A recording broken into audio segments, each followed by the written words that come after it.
Bismillahirrahmanirrahim. Assalamualaikum warahmatullahi wabarakatuh. Perkenalkan, nama saya Reza Pahlepi.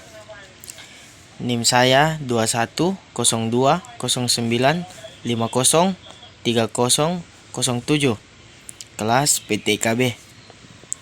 Baiklah, di sini saya akan memaparkan media pembelajaran, yaitu tentang multimedia. Langsung saja. Multimedia. Nah, di sini pengertian ahli, sistem multimedia, tujuan multimedia, klasifikasi multimedia. Pengertian menurut ahli. Smadoni 2008, multimedia diartikan sebagai pengguna berbagai jenis media secara berurutan maupun simulan untuk menyajikan suatu informasi. Multimedia tidak harus menggunakan alat-alat canggih. Pengertian Helsava 2004, multimedia digunakan untuk mendeskripsikan penggunaan berbagai media secara terpadu dalam menyajikan atau mengajarkan suatu topik mata pelajaran. Menurut Duff, MC Donald dan Michel 2003. Konsep multimedia merupakan kombinasi multiple media dengan satu jenis sehingga terjadi keterpaduan secara keseluruhan. Ini sistem multimedia. Dari komputer yang menyajikan yaitu ada teks, grafis, gambar, suara, dan video.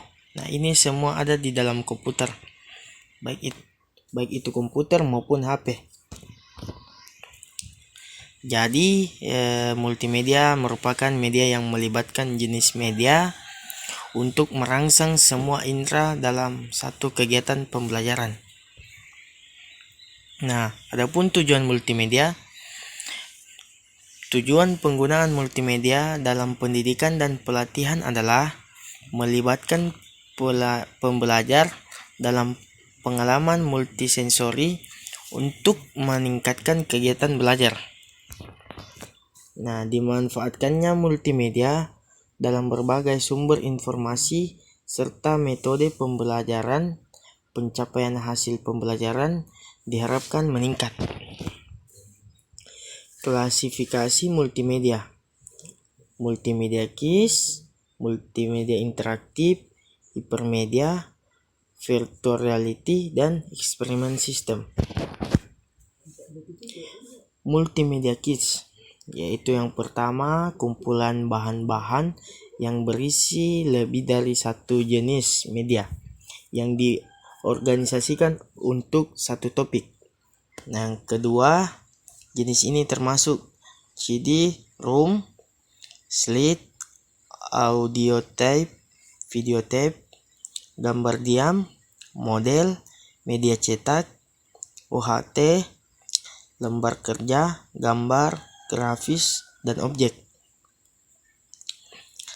Hipermedia. Yang pertama, media yang memiliki komposisi materi-materi yang tidak berurutan. Yang kedua, mengacu pada software komputer yang menggunakan unsur-unsur teks, grafis, video, dan audio yang dihubungkan dengan cara yang dapat mempermudah pemakai untuk beralih ke suatu informasi. Dan yang ketiga, pemakaian dapat memilih cara yang unik sesuai gaya belajar, berpikir, dan cara memproses informasinya sendiri. Media interaktif. Yang pertama, media yang meminta pembelajar mempraktekkan suatu keterampilan dan menerima kebalikannya. Dan yang kedua, ini merupakan sistem penyajian pelajaran dengan visual, suara, dan materi video disajikan dengan kontrol komputer, sehingga pembelajar tidak hanya dapat mendengar, melihat gambar dan suara, tetapi juga memberi respon aktif. Contohnya saja kegiatan belajar mengajar antara siswa dan guru maupun antara dosen dan mahasiswa. Nah, virtual reality. Media yang satu ini melibatkan pengalaman multisensori dan berinteraksi dengan fenomena sebagaimana yang ada di dunia nyata. Contohnya kayak dipaparkan secara fenomena seperti yang ada di dunia nyata. Nah, dan yang terakhir, expert system. Nah, kita bisa melihat gambar yang di sebelah, yaitu user, lalu ke user interface, dan ke bagian-bagian lainnya. Nah, paket software yang mengajarkan kepada pembelajar bagaimana memecahkan masalah yang kompleks dengan menerapkan kebijakan para ahli secara kolektif di lapangan. Nah, ini kita bisa melihat bagaimana kita bisa memecahkan masalah software dan menerapkan kebijakan para ahli secara kolektif di lapangan. Menerapkan langsung praktek. Mungkin itu yang bisa saya sampaikan di materi kali ini. Mohon dan kurangnya mohon dimaafkan. Wabillahi taufiq wal hidayah. Wassalamualaikum warahmatullahi wabarakatuh. Sekian dan terima kasih.